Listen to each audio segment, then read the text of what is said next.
ലോകമെമ്പാടുമുള്ള ആരോഗ്യരംഗത്തെ ഗവേഷകരെയും പ്രൊഫഷണലുകളെയും ഒന്നിപ്പിക്കുന്ന മൂന്നാമത് ആയുഷ് കോൺഫറൻസിനും പ്രദർശനത്തിനും ഞായറാഴ്ച ദുബായ് വേൾഡ് ട്രേഡ് സെന്ററിൽ തുടക്കമാകും.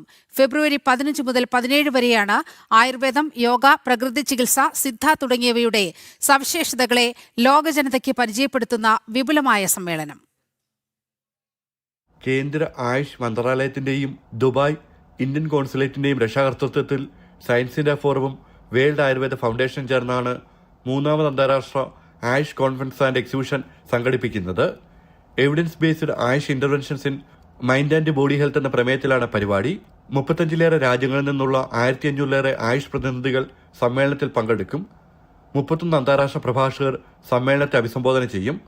ആയുഷ് ആശുപത്രികൾ, ക്ലിനിക്കുകൾ, ഫാർമസ്യൂട്ടിക്കൽ നിർമ്മാതാക്കൾ, ഗവേഷണ സ്ഥാപനങ്ങൾ, വിദ്യാഭ്യാസ സ്ഥാപനങ്ങൾ എന്നിവ 45ലേറെ പ്രദർശന സ്റ്റാളുകൾ ഒരുക്കും. ആയുഷ് സമ്പ്രദായത്തെക്കുറിച്ചുള്ള ഷോർട്ട് ഫിലിം ഫെസ്റ്റിവലും വേദിയിൽ നടക്കും. പൊതുജനങ്ങൾക്ക് പ്രവേശനം സൗജന്യമായിരിക്കും. 1.5 ലക്ഷത്തോളം സന്ദർശകരെയാണ് പ്രതീക്ഷിക്കുന്നത്. യുഎഇയിലെ സർക്കാർ സംവിധാനങ്ങളും സമ്മേളനത്തിന് പിന്തുണ നൽകുന്നുണ്ട്.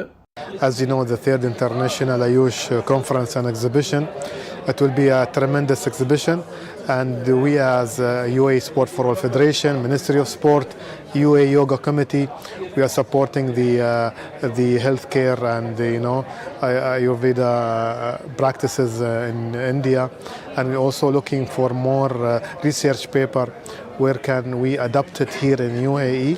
And we also supporting the conference by introducing the researcher. 2017ലും 2024ലും ദുബായ് വേൾഡ് ട്രേഡ് സെന്ററിൽ സമ്മേളനം വിജയകരമായി സംഘടിപ്പിച്ചിരുന്നു.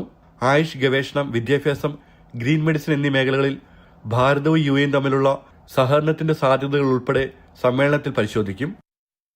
ജനം, ദുബായ്.